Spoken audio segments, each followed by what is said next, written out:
Joining me today, we have Pastor Bryan Carter, who is senior pastor at Concord Church in Dallas, Texas. He has served in that leadership role for the last 16 years. And we have Dr. Jeff Warren, who is senior pastor at Park Cities Baptist Church in Dallas, where he has led the congregation there for the last 10 years. These are two of the most visible pastors in Dallas, very active and involved in issues impacting not only the Dallas community, but communities across the nation. They both lead congregations that number in the thousands. They co-founded the Dallas Clergy Group, which is a fellowship of Dallas churches, and they each participate on a number of faith-based and corporate boards. They have their hands firmly on the pulse of local and national issues.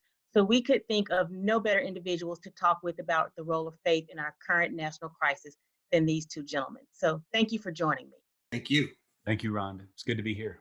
Thanks. And so we're just going to jump right into it. Our country and the world are experiencing something like we've never experienced before with COVID-19. Pastor Carter, what is the role of the church and our faith leaders during times of crisis like what we're experiencing now? Historically, the faith community has always been a source of hope and encouragement. It's always been a place that not only does our faith give us strength in times like this, but our faith also calls us to action. And so typically the faith community in times of crisis, when you look historically over past pandemics, the church has been an incredible force to unite people, to galvanize people, to call people to the power of faith to give us hope, despite what the crisis and despite the fear we face, but also to activate us in terms of serving, whether it's in medical care, whether it's in providing food assistance. And so for us, faith is such an important part and so needed and necessary in times like this. Got it. Thank you. And so, Pastor Warren, according to a Pew Research poll, more Americans are turning to prayer during this time. Why do you think we are increasingly turning to our faith? Yeah, someone said, I guess the primal prayer for all of us is help, right? Right. James 4:6 says, God opposes the proud, but he gives grace to the humble. And I think an event like this humbles all of us. We are relying on our very best energy and knowledge, and yet it's not enough in a crisis like this. And so I think when we come to the end of our rope, if you will, we turn to faith. Unfortunately, we don't always do that during times of ease and prosperity. But this has been an incredibly kind of a uniting moment in our nation and in our communities, of course, across the world. We have a one issue world right now. So there's solidarity across the board.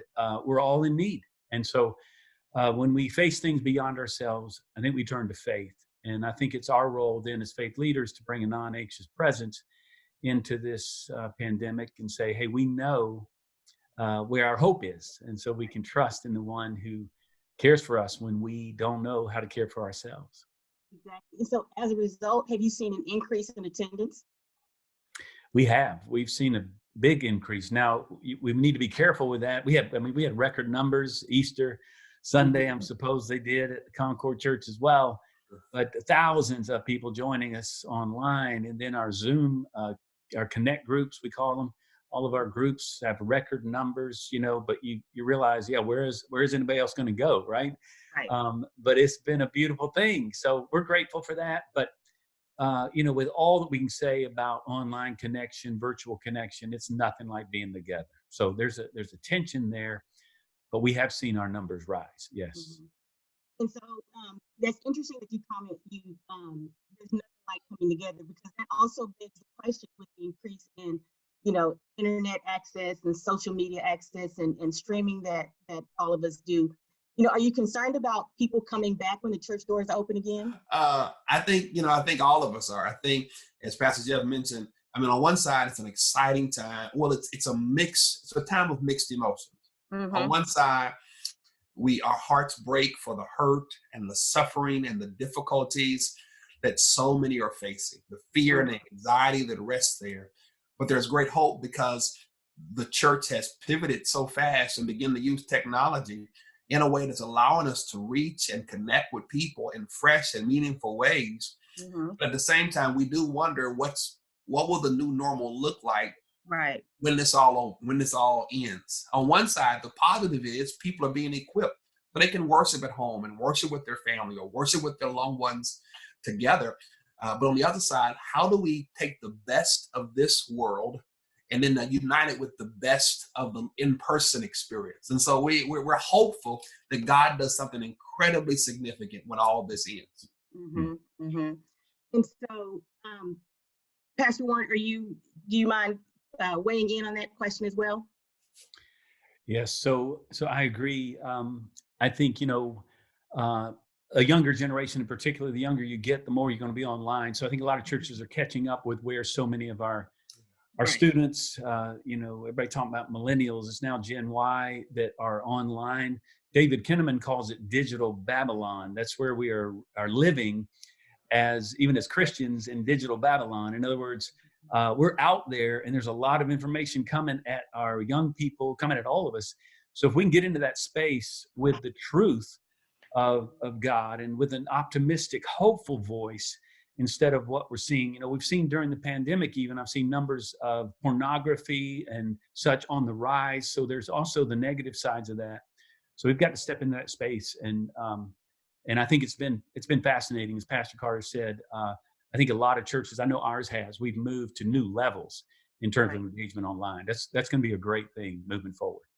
Right. And so has it been a challenge moving into that space for your staff? Or, sometimes we go kicking and screaming, especially the church is a place of tradition. And so, a lot of times people don't want to change the way they're doing things. And so has it been a challenge to sort of. Well, Rhonda, I heard that's true in some churches. At my church. I heard people struggle with change. I heard about that. You read that in the Bible, of course. So church people back then evidently had to struggle with change. But yeah, that's true. Now, again, our young people have already embraced it. So they're kind of saying, hey, where you been? And they're rejoicing in all that. But we both serve in cross-generational congregations. Praise God. Right. We love that. So some of our folks, we've had groups on telephone. We've had groups who weren't doing Zoom, and so the elderly members of our congregation are the ones probably most isolated. So we've sought to connect with them. We got a big phone calling tree with our deacons, and we're making hundreds of calls, and so it's been sweet in that way. But we're seeing a real embrace. Our staff had to turn on a dime, as did so many churches. And it's been amazing. And our people have been very encouraging throughout. And so I know my mom has been one of those that I've sort of had to pull kicking and screaming into this new age and getting her on Zoom. So I very much understand the challenge of sort of bringing our previous generations to what our new norms are going to be. So we're going to pivot a little bit. And the theme of this issue of the catalyst that we're working on right now is America at its best. We are highlighting those who stay committed to kindness and courage amid crisis. What examples have you all seen in your daily walks, either among your congregation or just in your daily walks, where you have seen, just examples highlighting what comes out of people when we're in times like this? We have Pastor Carter, you want to take that one first? Sure. At our church, we have a food pantry that we've had for the last several years. And so it's been interesting to watch it make the shift to really serve and care for members better and more, and for the community in a more effective way. And so it's been interesting watching people just gravitate to help. The last couple of weeks, Dallas police officers have come and volunteered their services to help distribute food. And they've come back several times. On another occasion, a member said, I want to adopt a family. And so there was a family that had been coming to the food pantry. We gave that information after checking with them to that individual. They had a group of people that just wanted to really be a blessing to them. And so they gave them a monetary donation. They just wanted to love on people. So there is the generosity that we're seeing from individual people. We had a bank that donated funds to the food pantry unexpectedly. A law firm. I mean, I think it's incredible to see the generosity and the service and the love for others where people just want to help. I mean, whether it's financial or whether it's volunteering, people really want to help. So we're seeing the same thing. It's been really incredible, in fact. A lot of churches like ours, Concord, other churches have ongoing partners. So we have gone deeper with our partners. We serve an area called Victory Meadows here in Dallas that is one of the highest concentrations of refugees in the nation from all over the world. It's where, we saw the Ebola virus kind of show up a few years ago, but there's so many needs there, and we are ongoing in ministry there. So we have done several things. We had just recently a baby shower in a bag. So we learned that about 70 babies are born every month over there. And so our people could just go on Amazon Prime or other places and just buy that stuff or pull it together, go to the stores if you could, and then come by the church. We have a drop-off section where people are there with masks and gloves and such. We also are partnering with our friends in the southern sector of our city in South Dallas, at Cornerstone Church, where Pastor Chris Simmons is. We serve with him throughout the year. Our people have been making sandwiches with their kids, the families in their kitchen making sandwiches. We give them a little instruction, and then they come drop it off every Thursday from 9:30 to 10:30. We've collected over the past 3 weeks 6,000 plus sandwiches that have gone down to Cornerstone Church. And then Pastor Chris is able to help other churches in the community, other people who are in need. So it's giving them an opportunity to serve their local communities. It has been amazing how, just that, I think in many ways it's that American spirit. But again, I think it's that solidarity we're seeing, all of us walking through a real challenging season right now. But that's what the church does. God's people step up, and it's always about the needs of others first. And so we're seeing that played out. This has given us an opportunity to do so. It's been a wonderful thing. It sounds like people are really coming through and still giving and still having a strong passion to serve their fellow man. But one of the things that this pandemic has done is that it has severely stressed our economy. And, people are losing their jobs. People who want to work, can't work right now. And so have you found that that has affected giving in any way? It sounds like the examples that you talked about, that's not the case. People are still coming through. But have you found that your giving has suffered in this season? It's a combination of both. I think in many of our churches, there's a spectrum of people that have a variety of needs. So, for example, this past Sunday, we did a spontaneous grocery buy for the week. So if you needed groceries, you text in a number, and we would give you a $50 gift card where you can go buy groceries. Mm-hmm. So we had close to over 200 people that texted in and said, listen, I need groceries for the week.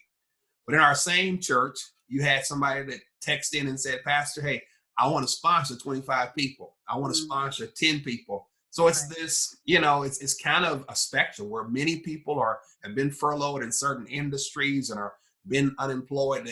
It has impacted us initially as people that write checks couldn't get given in initially. So we've had some dips, but we feel like things are recovering. We feel like, but then we don't know what the long term will be. As the longer this goes on, the greater the impact it'll have on our church and other churches. And then some of our smaller churches that depend on this week to week, it definitely will have an impact upon those churches. And that's a great opportunity for us to help because we need each other in times like this. That you're so right. You're so right. And so you had talked about, just the passion that your congregations have and the need that's still there. And so the job of a pastor, is not a 9-to-5. It's not a 9-to-5 job. You can't click it off at 5 o'clock. And so what is it that inspires you to get up, Pastor Warren, every day and continue to encourage and minister to people? Well, it's really the calling that God's placed on our lives. Any pastor knows this, truly a calling. And that's what gets you through the toughest times when you say, I want to quit. I got to give up. I don't want to get out of bed. But you realize the Lord's called you to this, and he's shown himself faithful. I think the needs motivate us a lot. Just seeing Pastor Carter's face, my friend, we were on the phone earlier together today with just an hour ago with a group of pastors from across our city that we pulled together with our Dallas clergy group that we've started.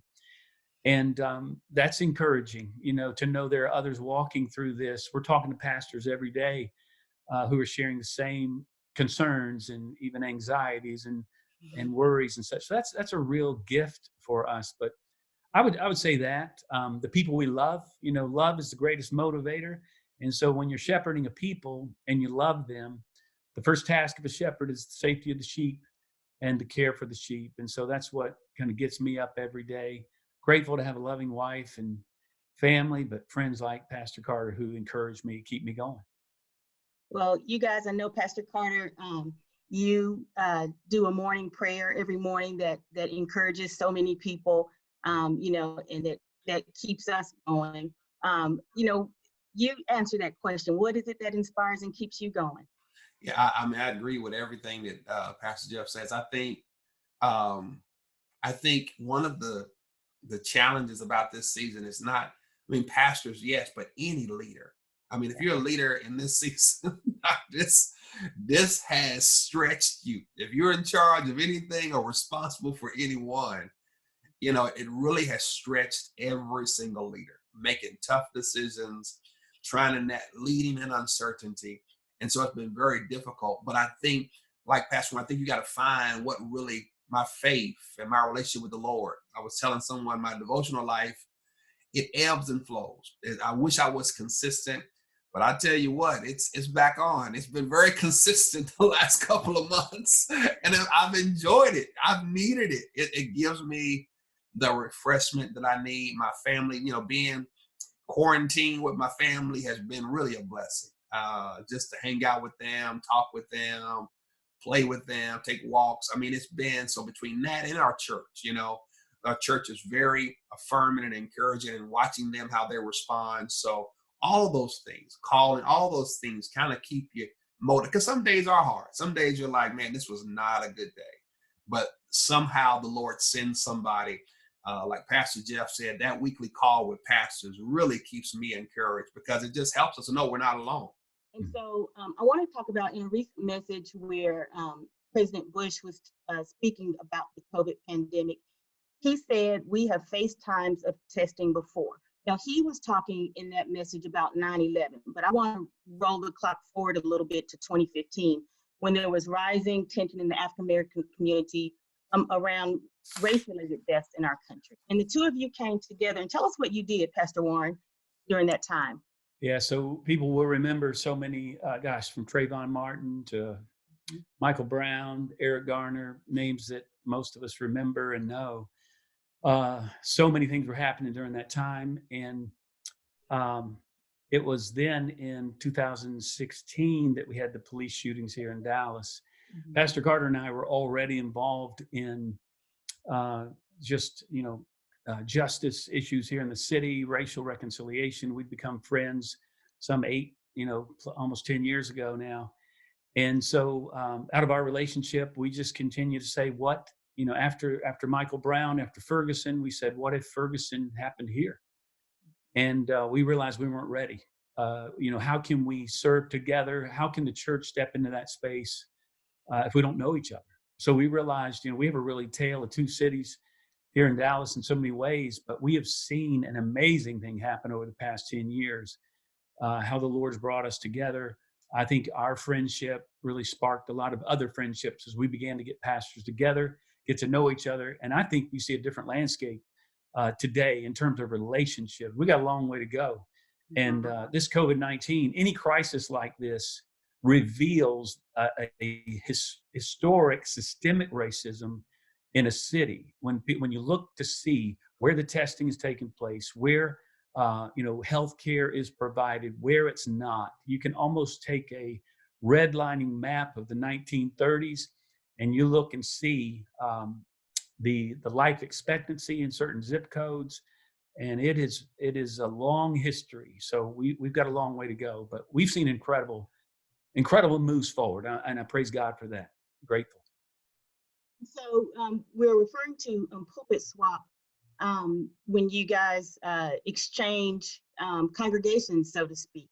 And so, Pastor Carter, I'm going to go back to that tradition, that we have in the church. Did you face any adversity or any challenges in trying to, when you were talking to your staff about pulpit swap and what you wanted to do and what your goals were? I think, I think many people are looking for solutions. And I think at the time in which we began the pulpit swap, it was at a time where the nation was incredibly divided.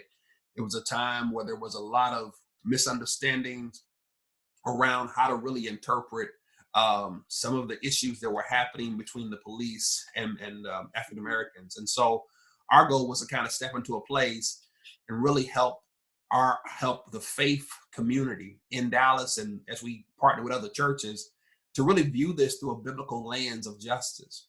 That I can't watch the news and then say, okay, well, what did the black man do? Or blue lives matter, but black lives don't matter. No, I have to allow my faith to be sensitive and empathetic to both parties, but also understand that justice is the call of the Christian. And so that was our hope. Our hope was to say, okay, instead of us just picking a particular side, let's look at how our faith ought to give us a lens of justice so that we can honor God and how we navigate through this. And let's bring people together. Let's understand that we may view life through our racial lens, but as a person of faith, I have to view life through my faith lens and be open to my brother or sister that may not be getting treated fairly. And so I think it was a time of really connection. And people said, okay, hey, let's try it. Let's see what happens as we start having these kind of conversations.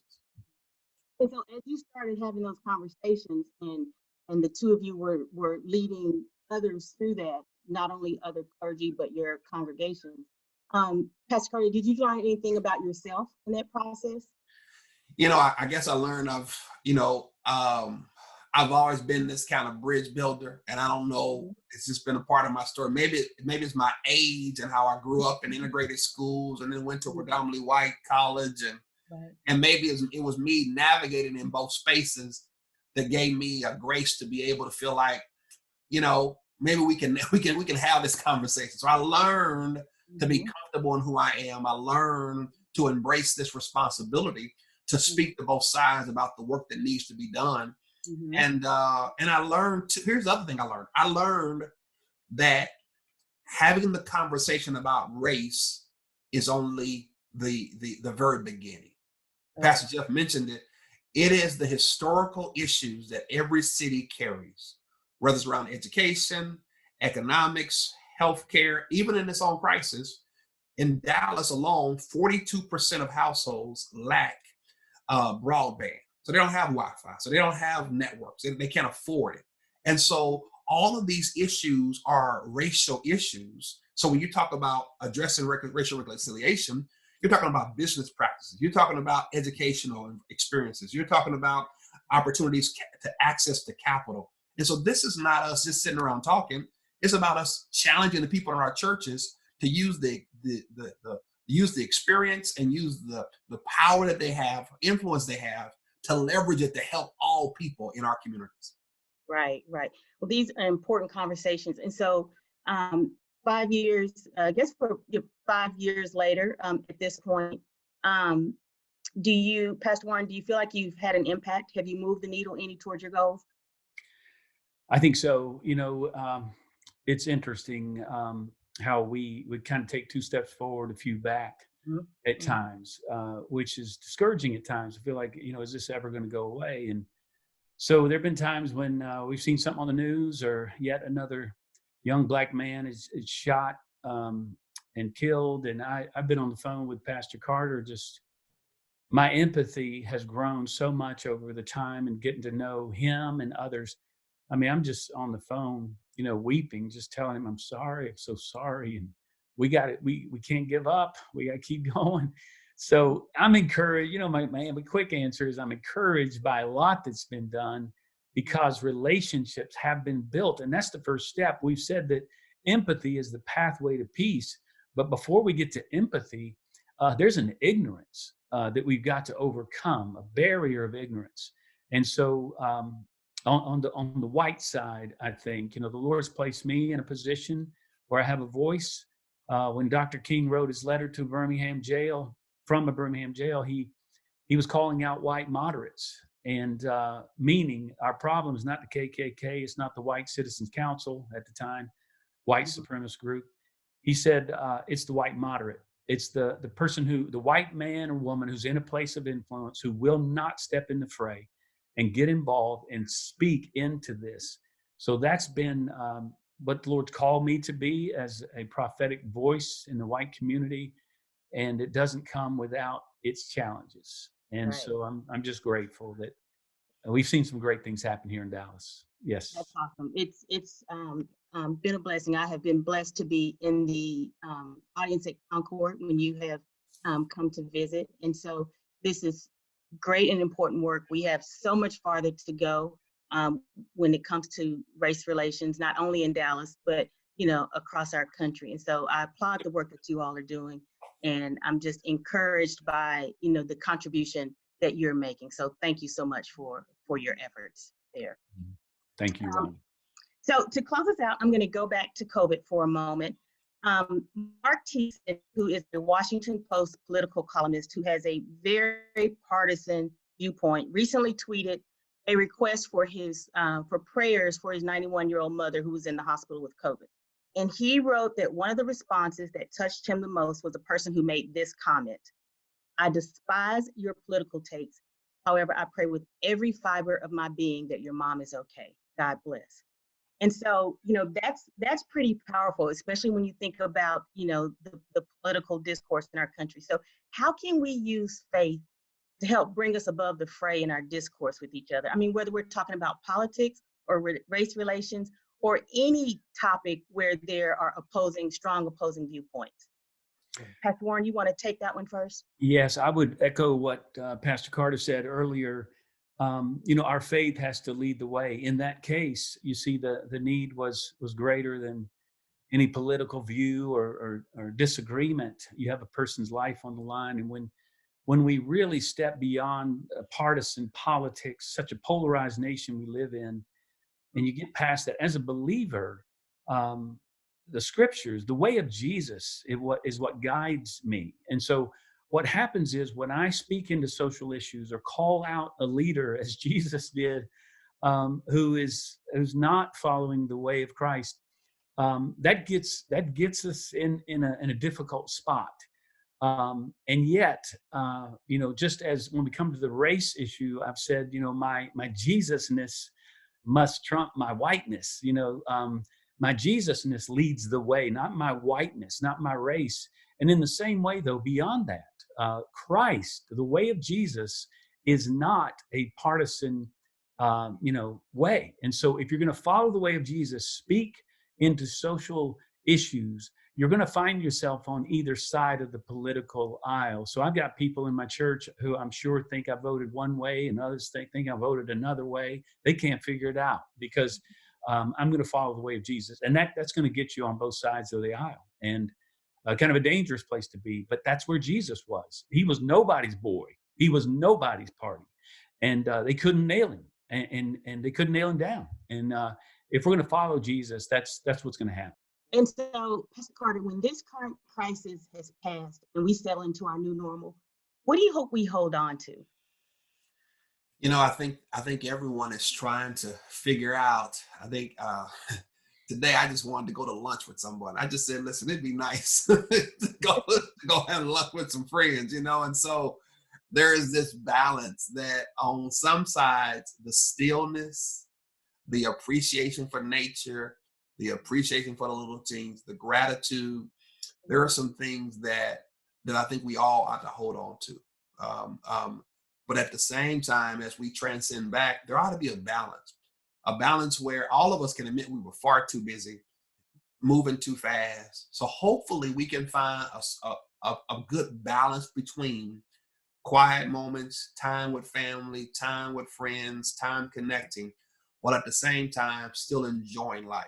I mean, even how we spend our money, how we spend our time, how we do faith. Maybe faith will look different, that yes, there's a gathering, but I also have made my home a permanent place where I worship God and spend time with friends, and I'll spend time in the Word.